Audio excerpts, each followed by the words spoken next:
할렐루야, 좋은 아침입니다. 오늘도 말씀으로 하루를 시작합니다. 슬기로운 아침 시간 마태복음 19장 말씀입니다. 사람은 성장과 함께 성숙도 함께 이루어가는 존재입니다. 그런데 이 성장과 성숙에는 차이가 분명히 있습니다. 성장은 일정 기간이 지나면 끝나지만 성숙은 죽을 때까지 계속 이루어야 하는 것입니다. 성장은요, 신체의 변화이기 때문에 눈에 보이지만 성숙은 내면의 영역이기 때문에 눈에 보이지 않습니다. 그러다 보니 성장보다 성숙이 훨씬 어려운 일이에요. 그렇다면 성숙이 과연 무엇일까요? 성숙이란 우리가 태어나면서부터 가지고 있는 자기 중심성을 버리고 이타적인 가치관, 이타적인 삶으로 내 생활이 변해가는 것입니다. 우리가 가진 신앙도 성장이 있고 성숙이 있어요. 처음 하나님을 믿는 사람은 신앙 성장이 눈에 보일 정도로 자라납니다. 가끔 교회에 오다가 매주 주일 예배를 참석하게 되고 주일 예배만 드리다가 수요 예배, 금요 기도회, 새벽 기도회까지 열심히 참석합니다.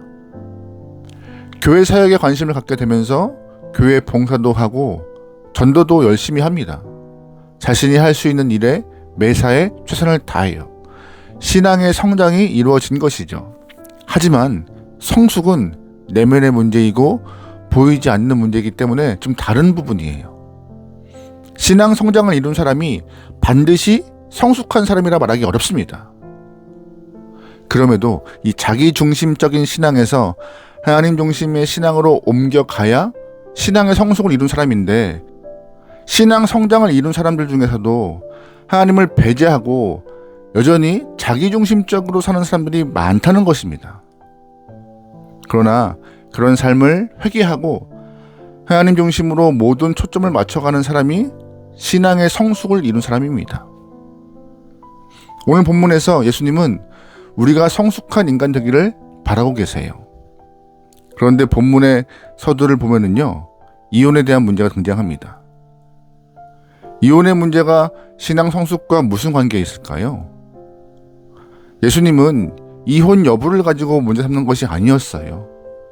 이혼을 고민하는 사람들이 하나님 중심으로 생각을 해본 적이 있는가? 이 질문이 핵심인 것입니다. 3절 말씀이에요. 바리새인들이 예수께 나와 그를 시험하여 이르되 사람이 어떤 이유가 있으면 그 아내를 버리는 것이 옳으니까. 아멘. 바리새인들은 항상 그렇듯이 예수님을 시험하려고 질문합니다. 바리새인들 질문이 뭐예요? 사람이 어떤 이유가 있으면 아내를 버릴 수 있는가? 라고 물어요.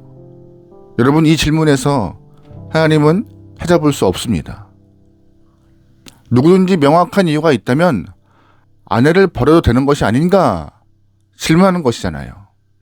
이혼을 원하는 남성의 아내는 자신의 아내일 뿐만 아니라 동시에 아이들의 어머니이기도 합니다. 결혼 관계를 유지하면서 끊을 수 없는 관계가 이루어진 사람이에요. 그런데 도대체 어떤 문제가 있었기에 아내를 버려도 되는지를 묻는 질문을 할까요? 바리새인들이 던진 질문을 보시면 사람이 주어입니다. 자기 중심성을 갖고 있는 지극히 이기적인 인간이 이 문장의 주어예요. 이 짧은 질문에 하나님은 없어요. 타인의 고통도 안중에 없습니다. 다만 이기적인 인간의 오만불손한 모습과 교만한 모습만 존재하죠. 사람은 이렇게 자기중심적 존재입니다. 이것은 단지 이혼 문제뿐만이 아닙니다. 사람들은 세상 모든 일을 자기중심적으로 생각해요. 내가 시작했으니 내가 끝내야 된다라고 생각하죠. 내가 이 사람을 선택하여 결혼했으니 끝내는 것도 내가 끝내야 깔끔하다라고 생각해요. 직장도 마찬가지입니다. 내가 선택한 직장인이 퇴사하는 것도 내 마음대로 한다라고 생각합니다. 심지어 믿음 생활도 그래요. 내가 시작한 믿음 생활이 신통치 않으면 신앙 생활도 자기 손으로 끝내려 합니다. 신앙 생활까지도 하나님이 개입하실 여지가 없어요. 극단적으로 자기 중심적인 삶을 살고 있는 것이죠. 하나님은 우리의 인생 어디에 계십니까? 믿음 생활을 하면서 하나님이 개입할 여지를 주지 않고 자기중심적으로 살고 있다면 굉장히 오만한 모습입니다. 오만한 인생이고요. 본문에서 예수님은 바리새인의 질문에 이렇게 답하십니다. 4절 말씀이에요. 예수께서 대답하여 이르시되 사람을 지으신 이가 본래 그들을 남자와 여자로 지으시고 말씀하시기를 그러므로 사람이 그 부모를 떠나서 아내와 합하여 그 둘이 한 몸이 될지니라 하신 것을 읽지 못하였느냐. 그런즉 이제 둘이 아니요 한 몸이니 그러므로 하나님이 짝지어 주신 것을 사람이 나누지 못할지니라 하시니. 아멘. 예수님 말씀을 잘 보세요. 4절 말씀에 사람을 지으신 이 바로 누가 주어예요? 하나님이 주어입니다. 또한 6절 말씀에 하나님이 짝지어 주신 것을 사람이 나누지 못할지니라. 이 말씀도 주체가 누구예요? 하나님이십니다. 예수님은 결혼의 주인이 하나님이시라고 말씀하시는 거예요. 사람의 교만한 질문에 예수님은 하나님을 주인으로 생각하라고 말씀하시는 것입니다.